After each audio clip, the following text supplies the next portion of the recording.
میرے محترم بزرگوں اور دوستو، جن گناہوں کا تعلق زبان سے ہے ان میں سے ایک بدترین گناہ چغل خوری۔ اللہ کے رسول صلی اللہ علیہ وسلم نے اس سے منع فرمایا اور اس سے ہر حال میں بچنے کے لیے کہا۔ چغل خوری کیا ہے کہ ایک کی بات کو جھگڑا لگانے کی نیت سے دوسروں تک پہنچا دینا۔ مثال کے طور پر آپ نے ایک دوست سے دوسرے دوست کے بارے میں ایک بات سنی، یا ایک بھائی سے دوسرے بھائی کے بارے میں ایک بات سنی اور جھگڑا لگانے کی نیت سے اس بھائی کو جا کے یہ خبر پہنچا دی کہ فلاں آپ کے بارے میں یہ کہہ رہا تھا۔ یہی چغل خوری ہے جو گناہ کبیرہ ہے، جو حرام ہے۔ اللہ کے رسول صلی اللہ علیہ وسلم نے اپنی تعلیمات میں سختی سے اس سے منع کیا ہے۔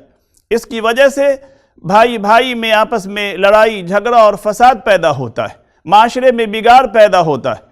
اللہ کے رسول صلی اللہ علیہ وسلم نے ایسے شخص کو شرار و عباد اللہ کہا کہ جو لوگ چغل خوری کرتے ہیں وہ اللہ کے بدترین بندے۔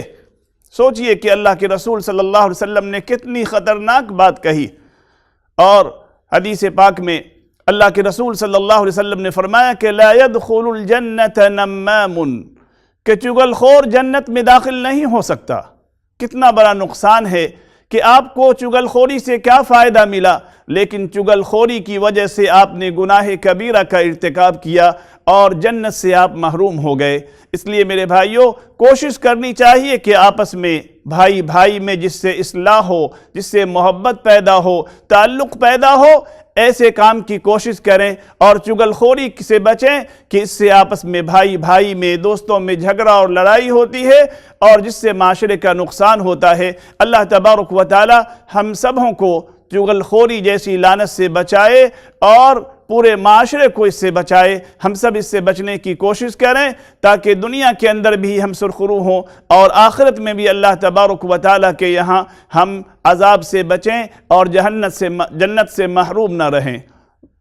جزاکم اللہ خیرا۔